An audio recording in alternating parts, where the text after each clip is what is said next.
Olá, tudo bem? Então chegamos aqui num setembro, né? Setembro amarelo.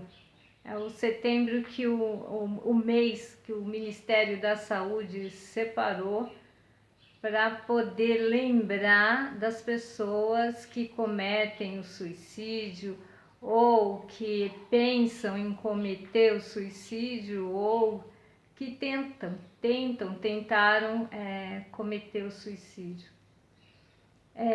Na verdade, antes de uma pessoa cometer o suicídio, ela passa por várias etapas anteriores e que muitas vezes não é nem percebido aí pela família. E muitas vezes a própria pessoa ela nem procura ajuda, nem ajuda médica, nem ajuda familiar, ela às vezes nem comenta os planos de suicídio, porque a pessoa que comete suicídio, ela primeiro elabora um plano. Ela elabora na cabeça a melhor forma, de que maneira, a melhor data, ela elabora um plano. E se talvez se percebêssemos que esse plano se passa na cabeça da pessoa, talvez conseguiríamos ajudar sem que ela chegasse às vias de fato. Uma das coisas que leva a pessoa a cometer o suicídio é a depressão. Mas muitas coisas, dívidas, medo, traumas e a própria depressão, ela pode fazer com que a pessoa não saiba lidar com aquela situação a ponto dela desejar a morte. Eu passei por um período longo de depressão e ninguém que entra nesse vazio, porque a depressão ela nada mais é do que um vácuo, uma caixa do nada. A depressão ela é um espaço que é só dela. A pessoa quando ela começa a dar início a um processo de depressão, ela quer ficar sozinha, ela gosta de chegar em casa, o jovem às vezes, o adolescente, entra para dentro do quarto, fecha a porta, é uma maneira de se isolar para tentar resolver os seus pensamentos. Tem um desenho na Netflix que se chama A Caminho da Lua, e toda vez que eu assisto esse desenho eu fico sensibilizada, porque a personagem Fei ela busca resolver a solidão, a tristeza por ela ter perdido a mãe. Ela não consegue trabalhar esta ausência e ela acha que lá na Lua tem alguém que vai ajudar ela a resolver essa dor. E é claro que ela chega, né, o desenho, ela chega na Lua e ela vê que não pode trazer a mãe dela de volta. E aí ela entra numa espécie de uma cabine espacial, uma cabine no espaço, que é uma cabine da tristeza profunda, o desenho fala. E ela ali, ela se coloca numa posição fetal e o desenho mostra que ninguém entra nessa caixa, ninguém entra nessa câmera, a menos que ame, tenha um amor muito grande por aquela pessoa, no caso a Fei, a ponto de não desistir dela. E aí muitos personagens tentam entrar nessa caixa para tirar ela dessa caixa do vazio, e ela não conseguem, Somente o irmãozinho que diz: eu não vou deixar a minha irmã nesse estado, nessa caixa de um vazio, de um nada, e ele consegue penetrar e consegue tirar a irmã, que essa caixa nada mais representa do que a depressão.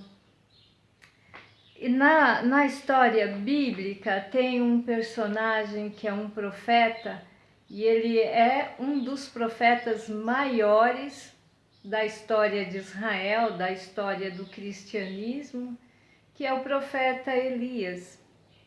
Elias tinha uma intimidade muito grande com Deus. E naquele tempo Israel estava dividido em duas partes, Reino do Norte e Reino do Sul, e cada reino tinha seu rei e tinha seus conselheiros e tinham seus profetas. E Elias, ele vivia no reino do norte, onde o rei era Acabe. E eles estavam vivendo, o povo naquele momento, uma idolatria de adorar um deus chamado Baal, que era uma estátua. E Elias sentiu que devia fazer alguma coisa, e ele foi até o rei e disse que não choveria até que todos os profetas de Baal fossem destruídos. E realmente foram anos sem chuva, anos de seca, até que Elias voltou e propôs um desafio ao rei Acabe, que iria ser colocado 2 holocaustos, um para o Deus vivo, Deus único, e outro para o Baal, Deus daqueles profetas. E assim foi. E os profetas de Baal oraram, e nada de Baal responder, porque o desafio desceria fogo e consumiria aquele holocausto. Então Elias orou e imediatamente o fogo desceu e consumiu aquela carne que estava sendo oferecida ali, aquele animal. Bem, o combinado seria que o Deus que respondesse, aqueles profetas matariam os profetas do Deus que não respondeu. Então Elias e os profetas, os soldados que estavam com Elias, mataram todos os profetas de Baal. Passado um tempo, essa informação o rei Acabe levou à rainha Jezabel, que era uma sacerdotisa de Baal, além de ser esposa do rei. E ela ficou tremendamente indignada. E ela mandou recado para Elias que Deus fizesse o que bem aprover com ela, se no dia seguinte ela não mandasse matar Elias. Elias ficou tremendamente assustado com a fala. Veja bem, foi uma fala. Não tinha soldados correndo atrás de Elias, a mulher não estava correndo atrás de Elias, foi somente uma fala, um recado. Elias saiu correndo do reino do norte até o reino do sul. No reino do sul, então, já não era mais do governo do rei Acabe. E ali Elias, ele caiu deitado em sono e cansado, esgotado. Ele pediu a Deus que Deus recolhesse a alma dele, porque ele não era melhor do que os pais anteriores, os profetas anteriores. E ele desejou a morte. E ali ele, num galho de árvore, ele repousou, e veio um anjo do Senhor e falou: Elias, tocou em Elias, que ele acordasse, comesse e bebesse. E Elias comeu e bebeu e novamente dormiu, esgotado, moralmente esgotado. Novamente o anjo veio e acordou Elias, que ele comesse de novo, bebesse, porque a jornada era longa, o caminho até onde Deus mostraria para ele era longo. E Elias ali caminhou 40 dias e 40 noites e entrou numa caverna.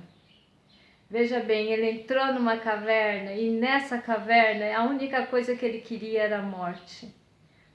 É a mesma coisa que o desenho A Caminho da Lua, quando a Fefei entra dentro da caixa do nada.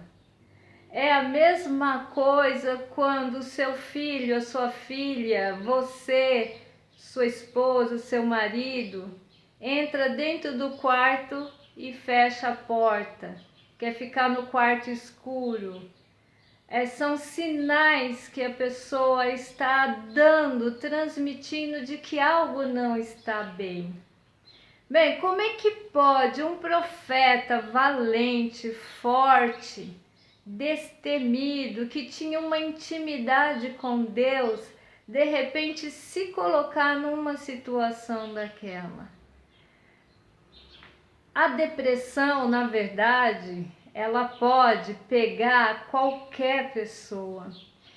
Quando eu estudava enfermagem, eu lembro do professor dizendo de que a sanidade ela é uma linha, é somente uma linha que divide os transtornos mentais e a sanidade. É uma linha fina. Então, eu quero dizer, meu amigo, minha amiga que está me escutando, esteja atento às pessoas que estão ao seu lado, as pessoas que estão dando sinais de que algo não está bem. Eu tive depressão e tive, graças a Deus, eu tive boas pessoas que estiveram do meu lado. Mas como Elias, Deus foi lá e resgatou Elias. Deus também me resgatou. Deus colocou pessoas certas no meu caminho.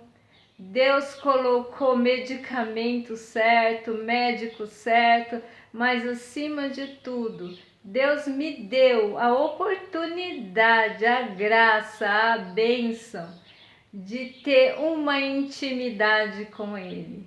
Porque se não fosse essa intimidade com Cristo, de sentir que Ele está pegando em nossa mão, que Ele estava pegando em minha mão, talvez hoje eu não estivesse aqui para contar essa história. E isto é verdade.